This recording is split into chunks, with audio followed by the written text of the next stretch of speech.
Oh, coming, coming, coming. I got my coffee. Hi, this is Anita of Explore Pilates, and I'm standing in Pilates V. This is a position that when I teach beginners in mat class or even on the reformer, it's just a very odd request. And people may be used to first position or just standing, toes in parallel. But the Pilates V seems to be a unique position and a unique challenge. So I have a tip for you on since today's Tuesday, and today's going to be Tip Tuesday. I'm going to set my coffee down. Hopefully, if I've got my coffee, it means that this is going to be brief. All right. So I use let's come down to the mat. You can come down onto your floor and stretch out your mat. I have a glider here that I'm going to put between my heels as a physical reminder to keep my heels squeezing together. And also, the idea of holding something will help squeeze the heels together. If I don't have anything there, they might come apart and I wouldn't be any the wiser if I'm not used to doing it. All right, so I'm going to lie down. And at the tower, you don't have to have a tower. You can just be up against a wall. If this was a wall, you could just press your hands into the wall, squeeze your heels, hold your glider substitute, which could be anything really. It could even be a small cushion or wrapped up, rolled up towel. Okay, so you push your hands in and feel your spine lengthen on the floor. Bring your feet into a long position. They don't have to be overly pointed, overly flexed. I'm gonna draw myself a little closer so that when I push, I really feel my spine lengthen down. All right. So you press out, keep holding the glider, and exhale back in. Let the toes be nice and long and press out. This thing is going to fall. And let's do three more. Press out and in, out and in. Last one and in. You can even do that in parallel, but today we're focusing on Pilates V. Another place that I like to try, where I see actually the heels come apart, is when people are on their stomach and we're doing swan. And it's difficult for everybody, but it's a worthy endeavor. So we're going to come onto our stomach, stack our palms, and rest our forehead on top. All right, so I'm going to stretch my legs long, squeeze my glutes so that I feel even longer, pull my stomach up so that I can lengthen my spine.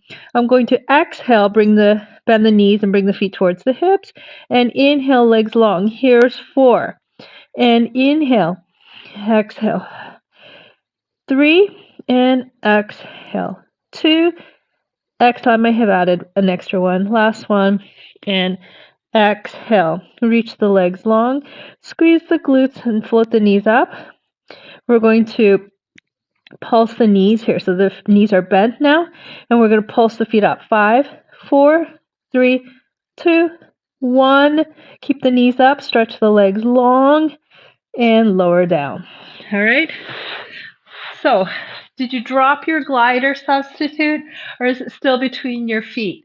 Then when you come up to standing, let's just see if that helped you get a little bit more used to, just my pants, if that got you a little bit more used to the Pilates V position. So I'm going to stack my palms at the base of my head, and I'm going to stand in my Pilates V, which we've been working. So the Pilates V is not just out here with space between the heels, but it's really like snap your heels together, like click them in like little Lego pieces. Pull your stomach in and up. And we're going to bend the knees. The heels are still, it's like you're holding a glider. Slide down a wall. Keep the heels squeezed as you lift up. Now, if you have a calf, knee, thigh situation, whether it's the bone or the way the muscle formation happens, you might end up with knees together and then it knocks your heels out. So then keep a soft bend in your knees. And we're going to bend down, slide the spine down, and then lift on up and slide down. The heels squeeze, the belly lifts. And those are the 2 points that we want working together. Here's 3, and lift, and 2, and lift. 1 more, and lift. Reach the arms up, out, and down. And that brings us to the conclusion of today's Tuesday tip. I hope that gives you some insight into the Pilates V, and that you can use it in class, in your lessons, and get as much benefit as you can out of the Pilates workout. Thanks for listening. And if you found this useful, please share with a friend. And don't forget to like, subscribe, and all that good stuff. All right. See you soon. Bye.